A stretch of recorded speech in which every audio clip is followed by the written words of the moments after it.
Hope you're doing well. I'm Julian, and I've created this Instagram page to enlighten and teach stroke survivors from around the world how to recover better with a nice and stable mindset. And I'm doing an Instagram series with different stroke survivors from around the world on trending topics. And today I'm going to be interviewing a stroke survivor from the US, I believe. Let me just...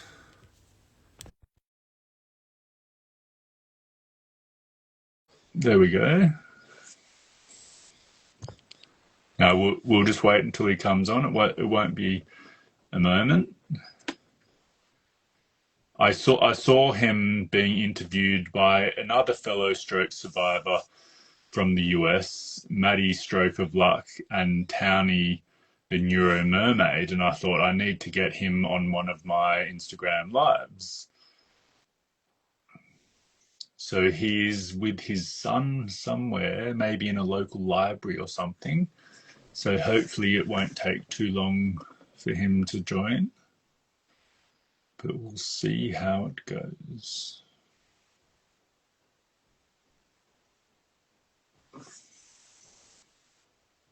Hi, Hope for stroke survivors. Nice to see you. And feel free for any time throughout this to leave any comments there. To leave any comments. Now, it didn't work. Let me try to invite him again.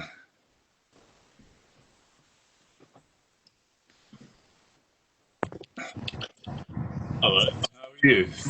Oh, hey, Julian. Nice to meet you. Nice to meet you. How's it going? Hey, good. How are you doing? Yeah, Yeah, good. nice to meet you too, for sure.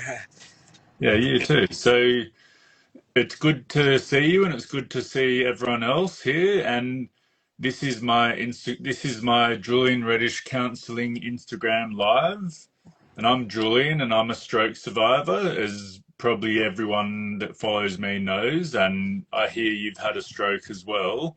And I'm a counsellor and mentor myself. And today you're joined here with us. You're Phat Mindset, and your name is Yeah. Phat. Yeah, my name is And Phat. yeah, I saw you on Maddie's Stroke of Luck Instagram live one day, and I thought I really need to connect with this guy. He looks like Oh, he knows nice. what he's talking about. Yeah, I'm glad you connected with me, and it's kind of interesting that we see people online, and I've been following your content too, so it's nice to meet you.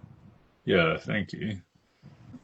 Yeah, so we're going to be talking about about your stroke recovery journey, and I'm going to be asking you a range of different questions, and because I'm very curious to hear how you recovered, and I'm sure other stroke survivors will be curious as well, and it may actually help them on their journey.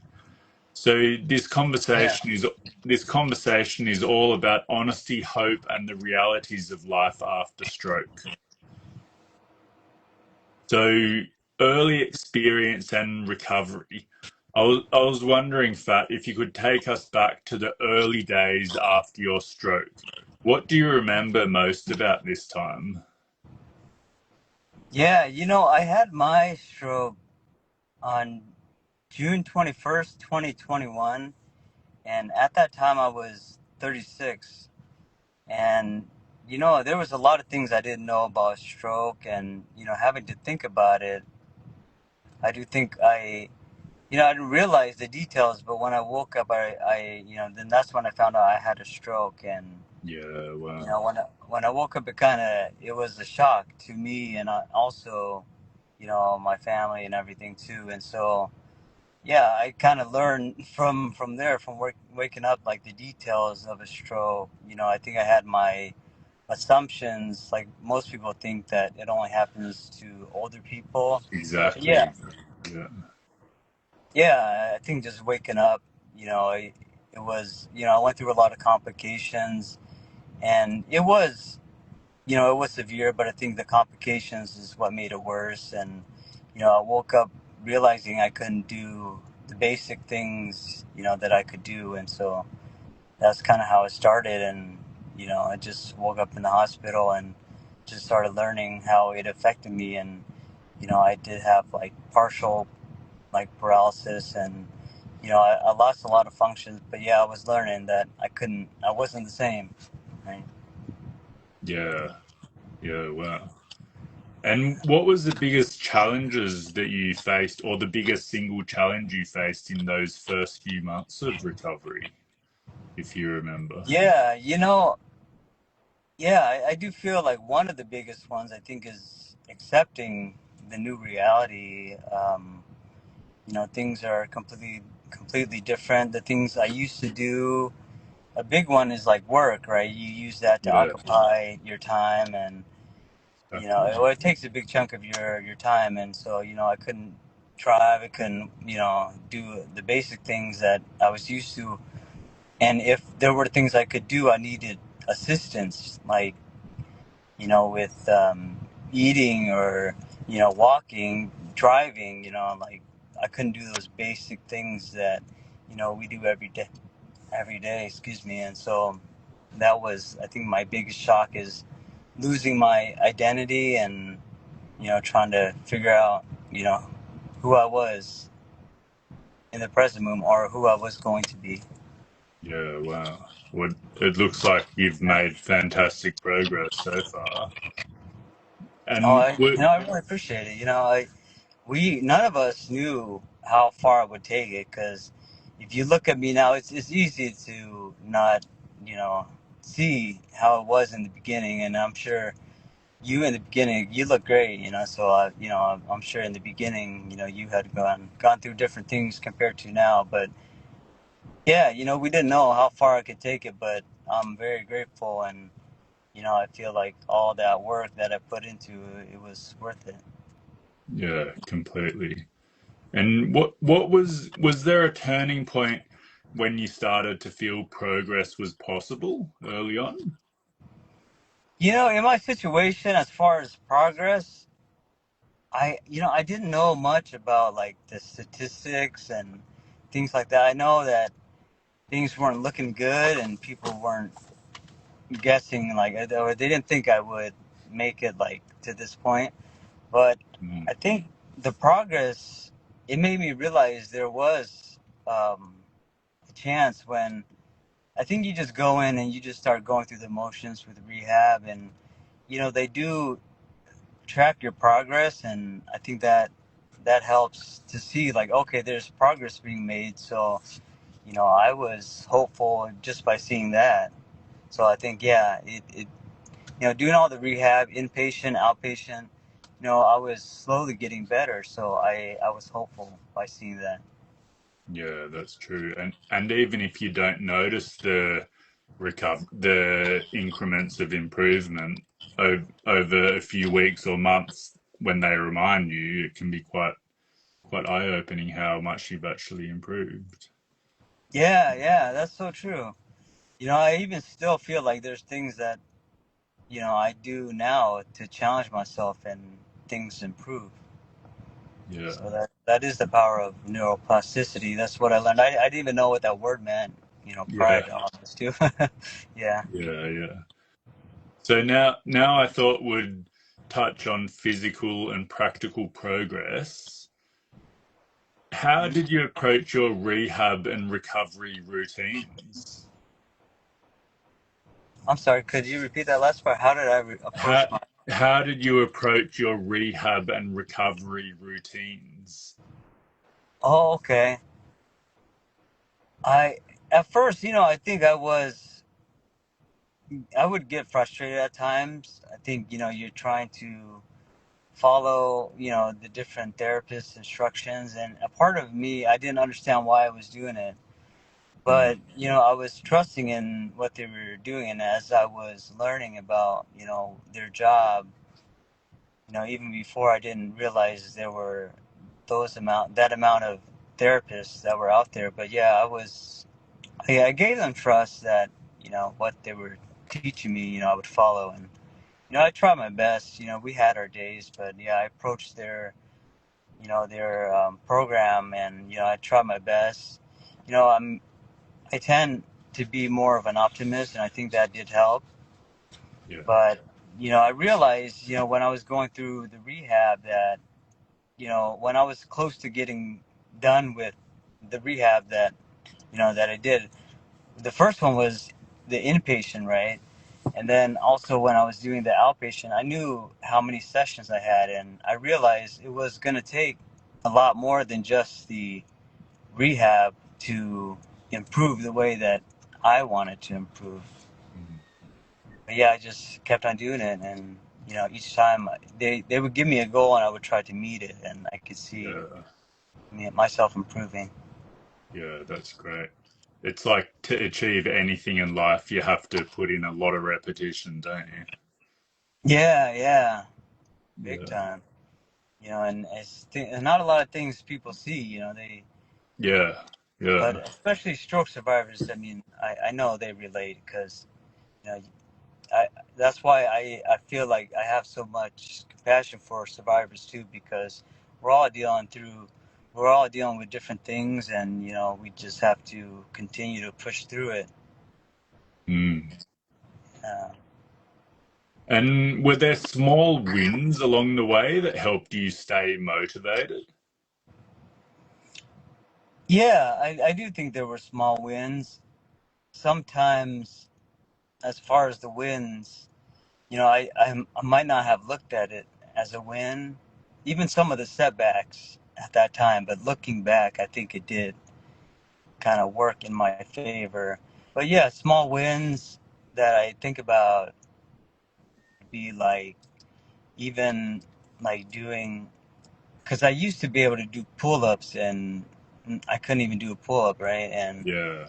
I Yeah. think just hanging on a pull up bar was what I remember, and that was a lot of work for me. But just like being able to hang on a pull up bar for a couple seconds, I was happy about that. Yeah. Or like doing push ups. I did one girl push up, and I made sure to try to celebrate that. And Yeah. Yeah. Certainly the exercise part of recovery is quite difficult, isn't it? To build up yeah, to it. But once you kind of get some strength there, it's quite nice to do. It's enjoyable. Like, yeah, yeah. Once you start getting in the motion, I remember there was a when I first started, because when you exercise, there are things you have to look out for, yeah, especially like, in my situation, I'll speak for is like the pressure in my head. You don't want to put too much pressure in your brain because I had brain surgery.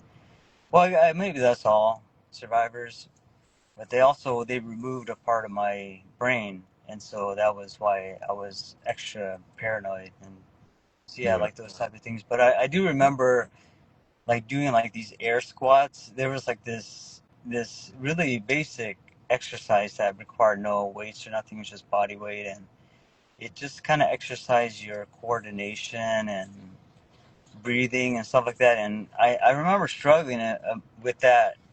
It's kind of hard to explain, but yeah, that was a struggle. But it slowly built me to doing a little bit more heavier things eventually. yeah.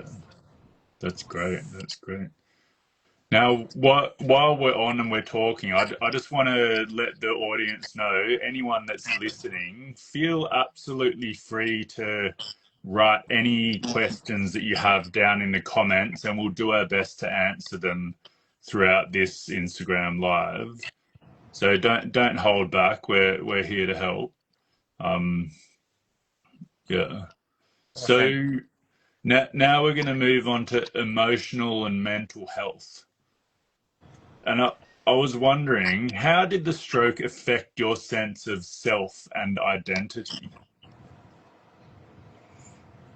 Yeah, it did. There were times when I didn't realize how much it affected me, but it did, and my emotions were building up. I even remember, I tend not to show my emotions fully, and I remember there was a day, I was frustrated, and I just, started crying, and so yeah, it did affect me. But once I let it out, then I realized, okay, we gotta move forward. And yeah, it did affect me for sure.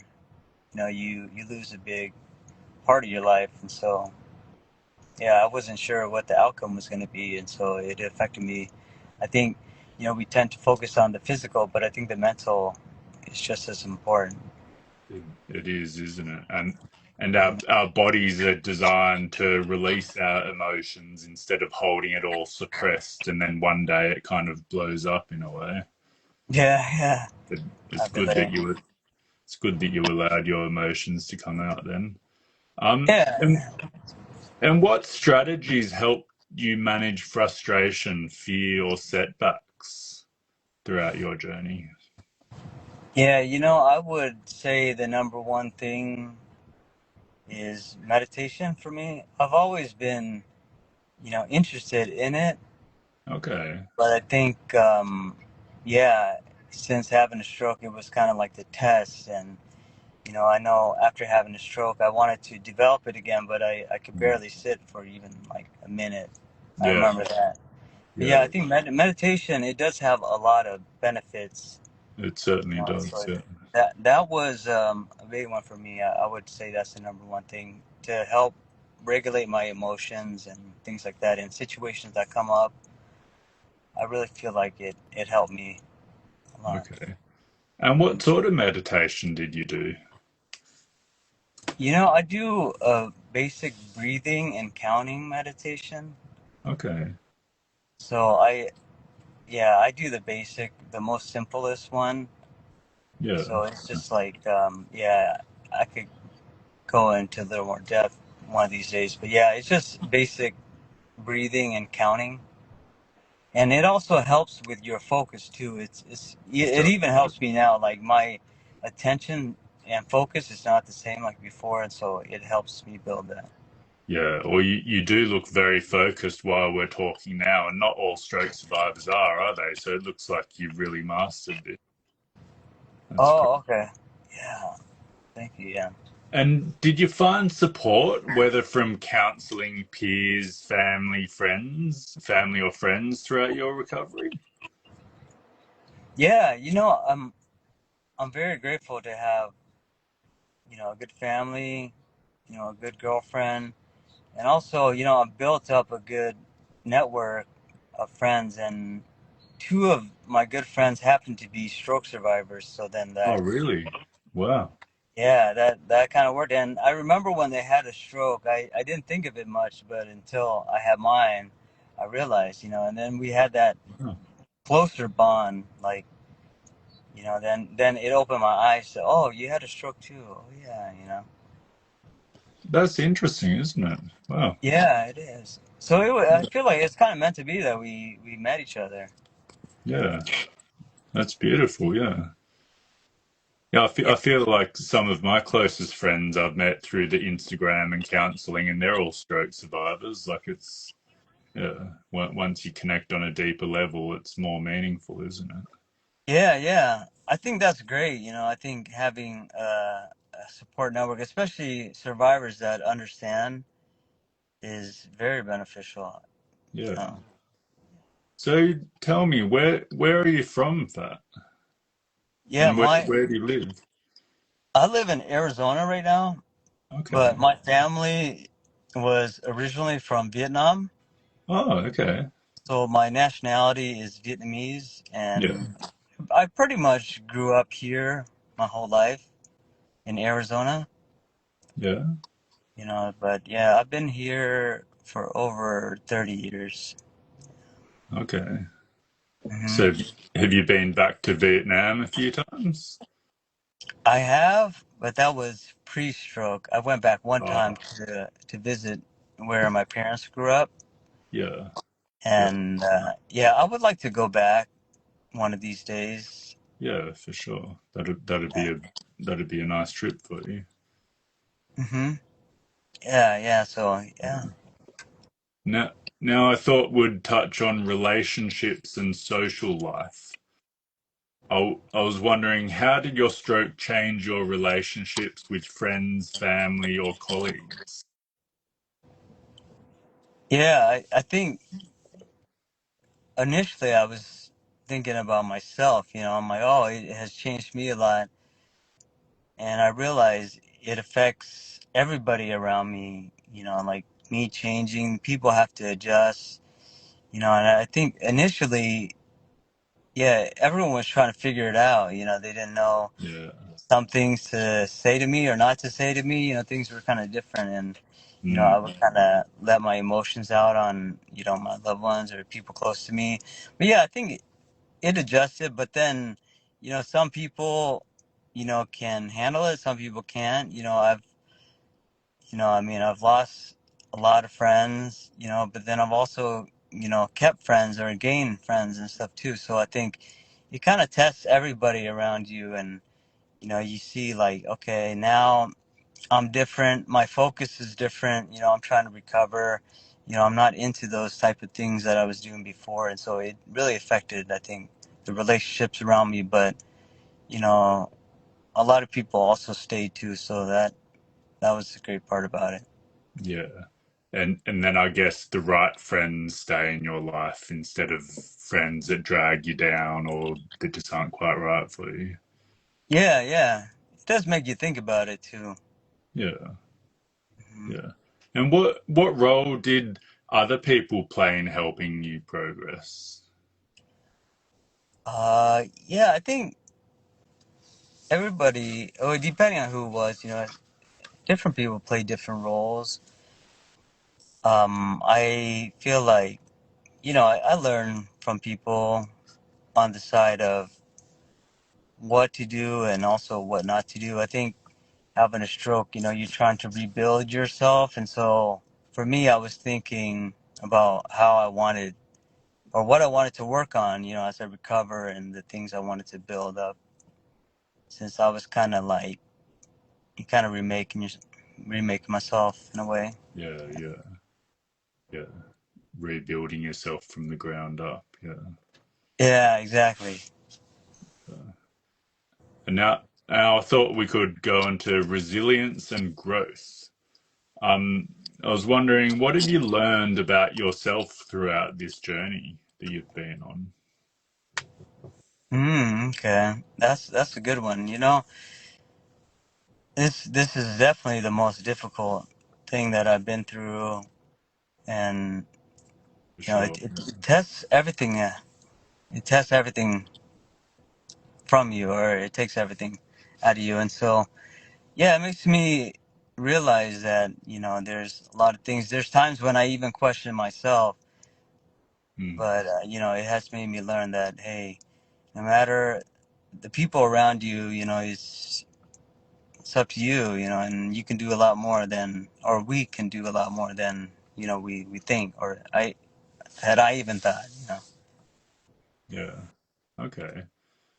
And if you could speak to your younger self right now after you had a stroke, what do you think you'd say to yourself? Hmm. Yeah, if I were to speak to my younger self, I'd like to say that as long as you keep on going, it's gonna work out in the end. Yeah. Yeah. Okay. That's good. And what gives you hope or energy for the future now, looking ahead? Yeah, I think going through this, yeah, I do. Well, at the point I'm at now, I do see things differently, and being around this community, I see a lot of survivors. You're one of them too, and I see, your passion and what you do now to help others, and I feel like, there's a great community and a lot of advocates, and I feel like there's things that that I went through, and I feel like with our all of our experience, we could figure out something to resolve some of the challenges that are going on that we dealt with. So I Yeah. think that gives me hope.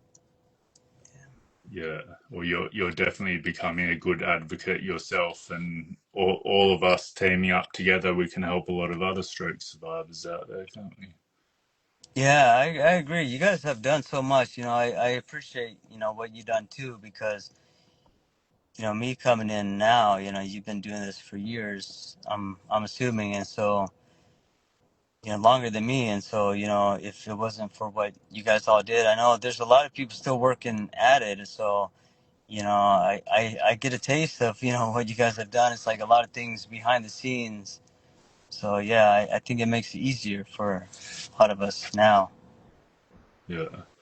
Well, today's been a fantastic Instagram live, Phat. Thank you so much for joining. I really enjoyed getting to know you and asking you a few questions. And you've really helped share your inspiring journey and give strength to others that have watched. And for anyone tuning in, if you're a stroke survivor or supporting someone who is, please know you're not alone because progress is personal and support can make a real difference to you on your own recovery. So if you'd like to connect with me for counselling or guidance, you can find me at Julian Reddish Counselling on the Instagram page or julianreddishcounselling.com.au, or you can even reach out to Phat for someone new on their advocacy journey. So, yeah, thank you so Yeah. much for joining us today, Phat. Thanks for your time, Julian, and the questions too, for allowing me to share the message. And Num Az, big shout out to you too. Oh, I know, I was easy. Yeah, okay. Well, enjoy the rest of your day. It looks really beautiful where you are with those pine trees or coconut trees behind you. Yeah, I was leaving my sister's house, and so I just pulled over. Yeah, Yeah. nice. Well, hey, Okay. Julian, yeah, take it easy. Yeah, you too. See you later. Bye. All right. Yeah. Bye.